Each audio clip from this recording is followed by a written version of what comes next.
अजितदादांची मुख्यमंत्री फडणवीसांसोबत सागर निवासस्थानी अर्धा तास खलबत। मुंडेंच्या राजीनाम्याचा दबाव वाढल्यानंतर दादा फडणवीसांच्या भेटीसाठी पुरावा मिळेपर्यंत धनंजय मुंडेंचा राजीनामा नाही, अजितदादांचं मत। एसआयटी आणि न्यायालयीन चौकशीपर्यंत कोणतीही कारवाई न करण्याची भूमिका, सूत्रांची माहिती।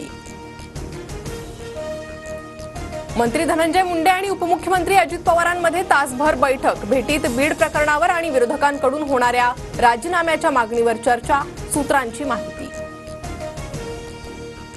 खंडणीसाठी मंत्री धनंजय मुंडेंच्या सातपुडा बंगल्यावर बैठक। मुंडेंनी 3 कोटीची खंडणी मागितली। बैठकीत वाल्मिक कराड, नितीन विक्कड उपस्थित।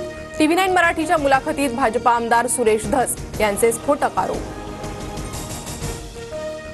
माझ्यावरील आरोप फेक नरेटिव्ह। महायुतीतच आरोप करण्यापूर्वी सुरेश धसांनी त्यांच्या पक्षाध्यक्षांसोबत चर्चा करावी। तपासाआधीच एखाद्याचं नाव घेणं चुकीचं, मंत्री धनंजय मुंडेंचं प्रत्युत्तर। राज्यातील 122 साखर कारखान्याकडे 1685 कोटींची FRP थकीत। 30 कारखान्यांनी FRPची 100% रक्कम दिली। साखर आयुक्तालयाच्या अहवालातून माहिती समोर।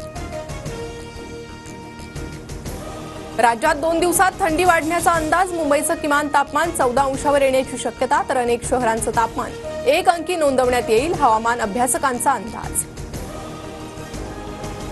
देशात HMPV विषाणूची लागण झालेले 6 रुग्ण आढळले। HMPV विषाणू भारतासह जगभरात आधीपासूनच अस्तित्वात, केंद्रीय आरोग्य मंत्रालयाकडून स्पष्ट। मुंबई महानगरपालिका क्षेत्रात HMPV बाधित कोणताही रुग्ण नाही, मात्र मार्गदर्शक तत्वांचं पालन करण्याचं आवाहन।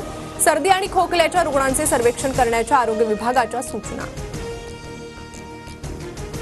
छत्तीसगडमध्ये जवानांच्या वाहनावर नक्षलवाद्यांचा मोठा हल्ला, 9 जवान शहीद तर 8 गंभीर जखमी असल्याची माहिती।